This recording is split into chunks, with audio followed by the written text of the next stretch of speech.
د ذوالحجې میاشت شروع کېدو والا د کوم ته چې موږ د لوی اختر میاشت وایو یا د غټ اختر میاشت ورته وایو، او په دې کې دا 10 ورځې اولنۍ 10 ورځې په دې کې یو 3 اعمال دا ضرور کوئ، ځکه دا 10 ورځې د دې ذوالحجې د میاشتې دا ډېرې بهترینې ورځې دي. علامه ابن تیمیه رحمه الله لیکلي دي چې په ټول کال کې د ټولو نه غوره او بهترینې شپې چې دي دا د رمضان اخرنۍ شپې دي، او په ټول کال کې د ټولو نه بهترینې ورځې چې دي دا د ذوالحجې د میاشتې د اولنۍ 10 ورځې دي، دا د ټولو نه بهترینې ورځې دي.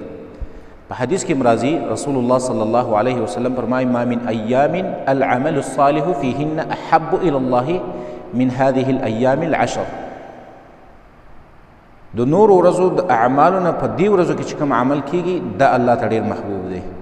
یعنی نور ورځو کې یو سړی نیک اعمال کوي هغه الله ته خوښ دی، خو په دې ورځو کې چې کوم اعمال کیږي په دې 10 ورځو کې دا الله ته ډېر غوره دی په نسبت سره نور ورځو اعمالو ته.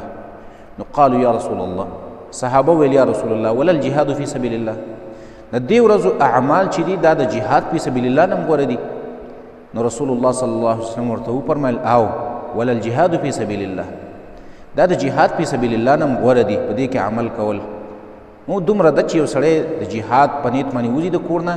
او نه بیرته دا په خپله باندې راشي شهید شي او نه مال واپس شي، یعنی مال او نفس دواړه د الله په لاره کې قرباني کړي، نو هغه د دې ورځو د اعمالو نه غوره کېدلی شي. خو په دې ورځو کې یو 3 اعمال دا لازمي کوئ.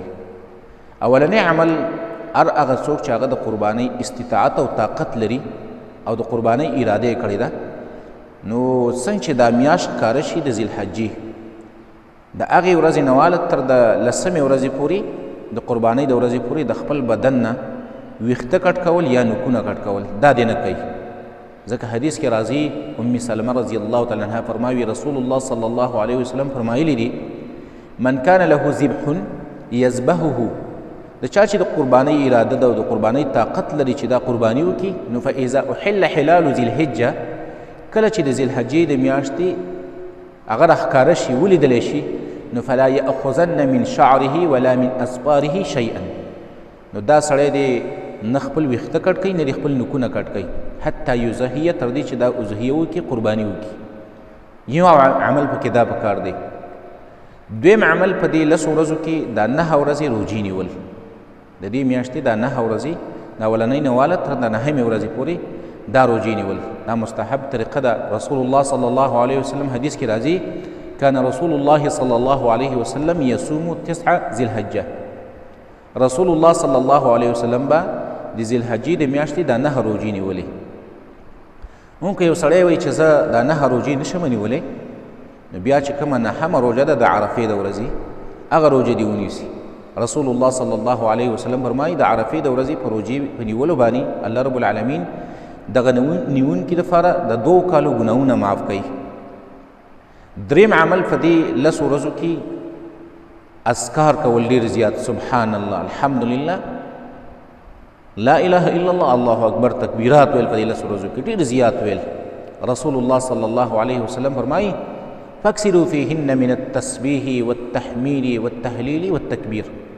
نبی صلی الله علیه وسلم دا غوره ورځې دي الله ته دا 10، نو په دې کې تاسو ډېر زیات وایئ سبحان الله، الحمدلله، لا اله الا الله، والله اکبر، دا پکې ډېر زیات وایئ. نو دا 3 اعمال، یو د خپل بدن نه ویښته او نوکونه نه کټ کول، دویم د چا چې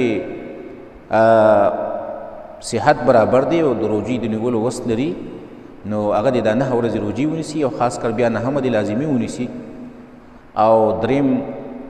اذکار کول، سبحان الله، الحمدلله، لا اله الا الله، او تکبیرات ویل په دې 10 ورځو کې دا بهترین عمل دی. دا 3 اعمال موږ او تاسو له په دې 10 ورځو کې پکار دي.